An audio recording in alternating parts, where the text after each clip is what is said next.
This is AM Agenda. With me now, the Parliamentary Secretary to the Opposition Leader, Jim Chalmers, and Liberal Senator Zed Seselja. Gentlemen, good morning to you both. Senator Seselja, first to you. This Senate is becoming even more fractious and difficult to manage.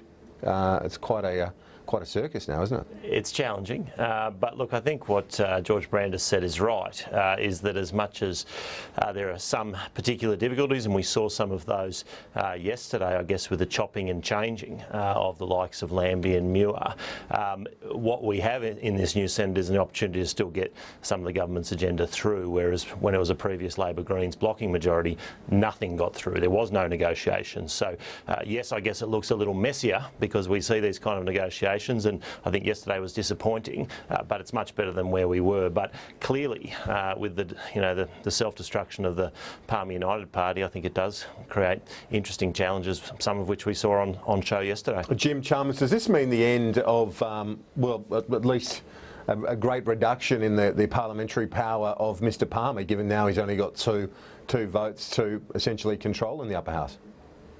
Oh, look, I don't spend a lot of time with Clive Palmer or Jackie Lambie. I don't feel particularly qualified to comment on the ins and outs of the Palmer United Party, but I do think it's right to look at... That's a good thing or a bad thing, Jim. I do think it's right to look at the results of yesterday's vote in the Senate. There were two results there. One, a tremendous victory for consumers, people who do deserve to be protected in the financial services industry. And secondly, a massive humiliation for the Liberal Party, who tried to weaken those important protections. It beggars belief that they tried to weaken protections when we've had these big financial scandals over the last few years, but they did. So it was a big win for consumers. It was a humiliation for the Liberal Party. And I really do want to pay tribute to the senators who did the right thing yesterday, and particularly Sam Dastyari, who was tireless in standing up for consumers in the financial services sector. He did a great job, a tireless job, standing up for people. He deserves a lot of the credit for this outcome yesterday. Okay. Now, the financial industry says that the original form of the laws was a lawyer's picnic, is the words that the other words that they used to describe the legislation as put in place by the former Labor government, Jim, and that they were specifically worried about this catch-all requirement of financial advisors to do anything else in addition to the laws that were beneficial to the client. They were worried that it was too general, too broad in its scope. What do you say to that? Oh, look, nobody should be surprised that the industry itself, the big banks, wanted less protection for consumers. They do want a freer hand when it comes to the provision of this advice. Our priority is not to stand up for the big banks, it's to stand up for the consumers, the people who have either been hurt by the various scandals of recent years or the people who stand to hurt from them. And I think it's important that when you're looking at the entire system, of course, you need to take all views into account, but our priority is not the industry itself, our priority is the consumers within that industry. And I think some of the weakening of the protections that the Liberal Party were attempting that were defeated yesterday were a step backwards when we need people in the system to be protected from scandal, protected from the wrong kind of advice. And yesterday was a good outcome in the sense that that attempt has been turned back. Well, Dennis Shanahan in The Australian describes this as a result that's actually good for the coalition in the long run because it protects you from yourself, given how easy it is to make those sorts of criticisms as Labor is doing. Well, those criticisms are false, and you talked about a lawyer's picnic, and certainly that's part of it, but it's also an industry super funds picnic, and that's really what's been driving the Labor Party here. What we have here is a special deal for industry super funds. Yes, we do. We're driven by standing up for consumers. You're driven by standing up for the big banks. See, this is why you interrupt at the first hint of it, because the sensitivity was on show yesterday every time we raised this. The industry super funds get a special deal here. If this legislation, as the Labor Party would have it, is actually good the way they want it presented, then why wouldn't exactly the same rules apply to industry super funds? It doesn't apply to industry super funds. It's a sweetheart deal for their mates in the union movement. It's not about protecting consumers, because the consumer protections that we've put in place are very strong, but we won't have the lawyers' picnic and we won't have the special deal for industry super funds, and that's the fundamental difference. They might be strong in your view, but they're gone now, and doesn't it show that the government is unable to deliver its full agenda, not just in this, but right across the board? You're going to have to be more pragmatic in dealing with this Senate. Well, of course there are going to be things, and at times when we have losses in the Senate, we don't control the Senate, and we've had significant wins in the Senate. But it is embarrassing, though, to have the win, claim the win. As Senator Cormann, he negotiated it well at the time, but now it's collapsed. It's not a good look. Well, Kieran, it's difficult to get into the minds of the coalition of the sensible with Jackie Lambie, but these are the challenges. And there's no doubt it is a challenge. But we've had significant wins in the Senate. Yesterday was not a win, and I think yesterday was unfortunate. But when you don't control the Senate, there will be some days when the vote goes against you.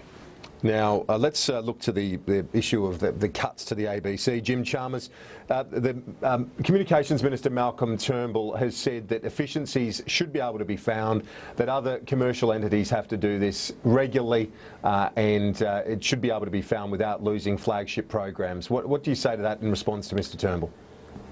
Look, I think among the many lies that Tony Abbott told to get elected, this is a real doozy. The night before the election, he said no cuts to the ABC. Now we've got hundreds of millions of dollars being cut and hundreds of jobs being cut. On the drive to the studio today, Kieran, I heard Matthias Cormann say on radio that there were no cuts to the ABC. That will be news to the people who will be packing up their desks at the ABC. It'll be news to people right around the country who will have their programming threatened.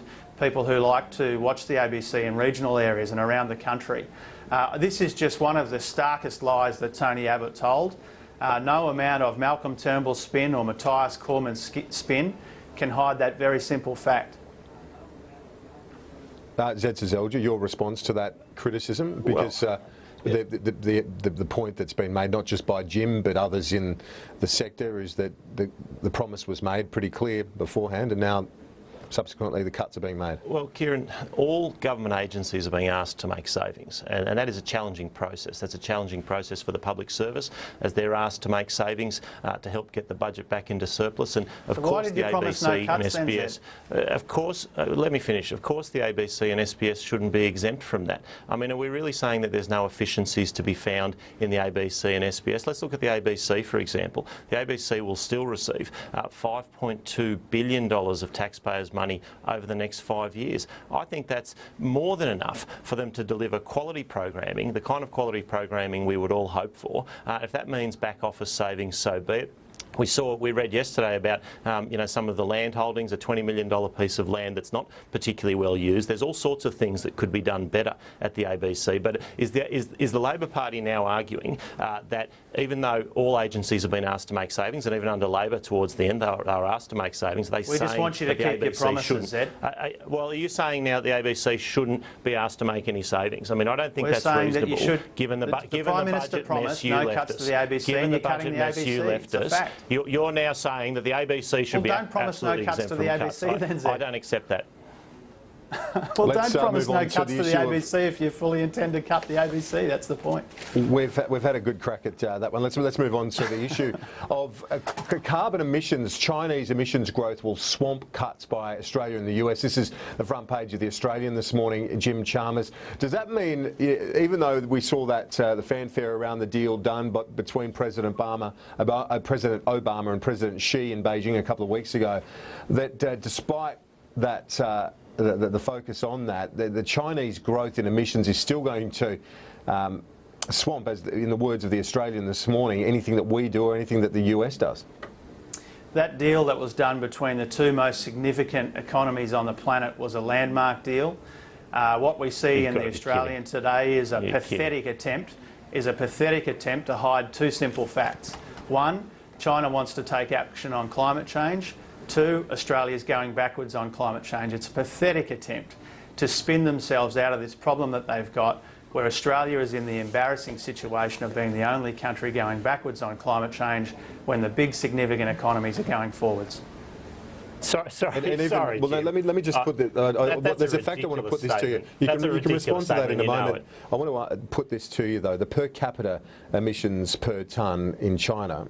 Obviously it's a massive population, but it's also in large part still a poor country. It's doing a lot better, obviously, lifted many people out of poverty, but there are still many people living in poverty. So surely their emissions will grow as they develop further, and it's incumbent upon developed countries like Australia to make a contribution. Well, and we are, and that's the ridiculous point that Jim just made there, saying we're going backwards when we're cutting by 5%. China's going to keep increasing for the next 16 years. You're saying that China's going to keep increasing emissions for the next 16 years. We're reducing emissions, but they're going forwards and we're going backwards. I'm talking about action on climate change. Jim, on what measure? I'm talking about action on climate change. They're going to increase them for the next 16 years. I mean, what a ridiculous You ditched emissions trading, and they're making deals with the Americans. This is the problem here.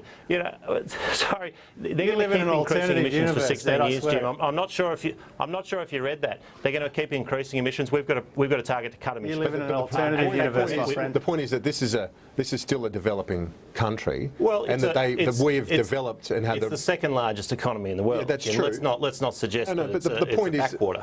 Well, it's not. But the point is that we have had the capacity to use fossil fuels and other, burning coal as much as we like in terms of our development, as has the US and the UK. But countries like India and China, as developing countries, as rich as they are, there's still hundreds of millions of people in poverty. Sure, but they should have a right to grow, and that's why there is that disparity. And let me say, I absolutely agree with that. I want to see people getting out of poverty in China and India, and Australia will play an important role in that. We'll play an important role in that with our energy exports. So let's be clear on that. That is absolutely critical to the future of the world. But to suggest that China saying that for the next 16 years they'll keep increasing emissions and then in 2030 they may start to bring them down is somehow a massive leap forward in comparison to what we are doing, which is already bringing them down. We were one of the countries that actually met our Kyoto targets. So no one can suggest we're not doing our part. But to suggest that a country that's going to keep emitting more and more for the next 16 years is doing more than us is absurd. Well, Jim, isn't that is true what Senator Seselja is saying, as well as the Environment Minister, that despite the criticism, and the criticism very clear from Barack Obama in Brisbane at the weekend, that Australia is meeting its targets, and one of few countries that have committed to the Kyoto protocols and others that are clearly meeting those targets. And really it comes down to what we commit to beyond 2020, and that hasn't happened yet. It does come down to the policy change that we commit to. Australia unfortunately had a system of emissions trading about to come in, and that was wound back. That's what I mean when I say that we're going backwards. China, on the other hand, is making arrangements with the Americans and others to take substantial action on climate change. And with the greatest of respect, but the US won't have a carbon tax or an ETS. The US won't have an ETS. With the greatest of respect to Zed, I would rather take the word of the overwhelming majority of economists and scientists and diplomats who think that the China-US deal was a big deal, rather than Zed's political spin. Well, this is the problem for you now, Jim, because you're saying they're taking action, we're not, because we've gotten rid of the carbon tax. Right. But the US isn't implementing an ETS. There's no cap and trade getting through the US Congress. They are doing it through other measures, most importantly moving to gas as opposed to coal through things like fracking. So to make the argument that because we've abandoned your carbon tax we're not taking action is simply false, given that the US, who you are holding up, aren't pursuing an ETS or a carbon tax. I'd rather take the word of the overwhelming view of the scientists and economists and diplomats than yours. What have I just said there that's wrong? Like that the US implementing an economy-wide carbon tax? Let me answer your question, Zed. We are taking less action as a country post the election, post you coming to power, than we were before. That is factually, we're going backwards on action on climate change. Less efficient, we're not more having costly a carbon tax, action. and nor is the US. More costly. Nor is China. We've got to go, gents. Jim Chalmers, Seselja, thanks so much for your time. A quick break on AM Agenda.